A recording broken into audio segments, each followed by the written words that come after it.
Welcome to our channel. Today we how to start affiliate marketing with Shopify Dropshipping, quick tutorial step by step clearly. To start affiliate marketing with Shopify Dropshipping, begin by identifying your niche. Research products that are in high demand within that niche. Join affiliate programs that align with your product choices. Create a Shopify account if you don't already have one. Choose a memorable domain name that reflects your niche. Customize your Shopify store's theme for a professional appearance. Add high-quality product images and detailed descriptions. Set competitive pricing while considering your target market. Link your Shopify store with the affiliate programs you've joined. Use Shopify apps to streamline your dropshipping process. Create engaging content that drives traffic to your store. Utilize social media platforms to promote your products. Consider running paid advertisements to reach a wider audience. Track your sales and analyze customer behavior using Shopify's analytics tools. Stay updated on market trends and adjust your strategy accordingly. Consistency is key, so keep promoting and refining your approach.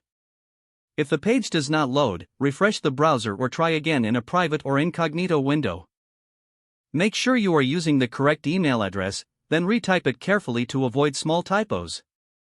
If your password is not accepted, use the reset option and create a new strong password you can remember. Check your spam folder for verification or security emails, then complete any requested confirmation steps.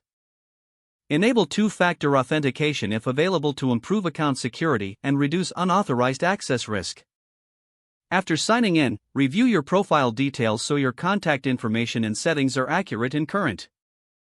If you see an error message, note it down and try again after restarting your device and internet connection.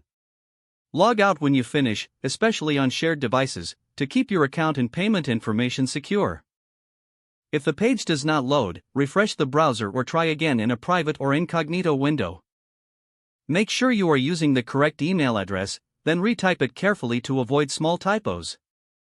If your password is not accepted, use the reset option and create a new strong password you can remember. Check your spam folder for verification or security emails, then complete any requested confirmation steps. Don't forget to like this video and subscribe to our channel for more step-by-step tech guides.